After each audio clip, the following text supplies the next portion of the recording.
In this video, we are going to review sections 3.5 and 3.6 on ratios and proportions. We see our first example.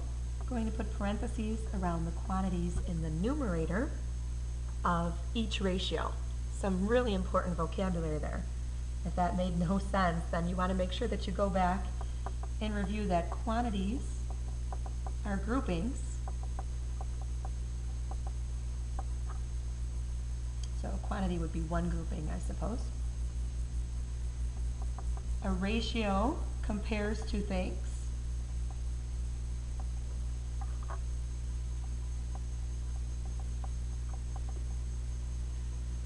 And notice that I used the word quantity twice, and this isn't necessarily a quantity. It sort of is. You could put parentheses around it. That's what makes it a quantity, even though it's very simple. A proportion compares two ratios. And of course, in a fraction, the top is the numerator and the bottom is the denominator. Very important vocabulary to help make this section come together.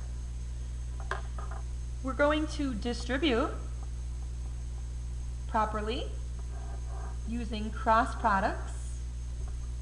So we're going to multiply 11 times c minus 8 and set that equal to negative 2 times the quantity negative 4c plus 11. I'm noticing a lot of negative signs, so we're going to have to be really careful with our rules. 11 times c is 11c. 11 times negative 8. So you notice I'm always looking with the sign in front there. That's negative 88. Negative 2 times negative 4c. Be very careful with that double negative. That's 8c. And negative 2 times positive 11 is negative 22. Check your signs here and your work and make sure you have it right. I'm going to use inverses to get the 8c over by the 11c. This leaves me with 3c minus 88 equals negative 22. Now I want to use inverses again. Might want to draw that line down the middle. Could have done that from the very beginning as well. Keep myself organized. Since I see times by 3, I want to divide by 3.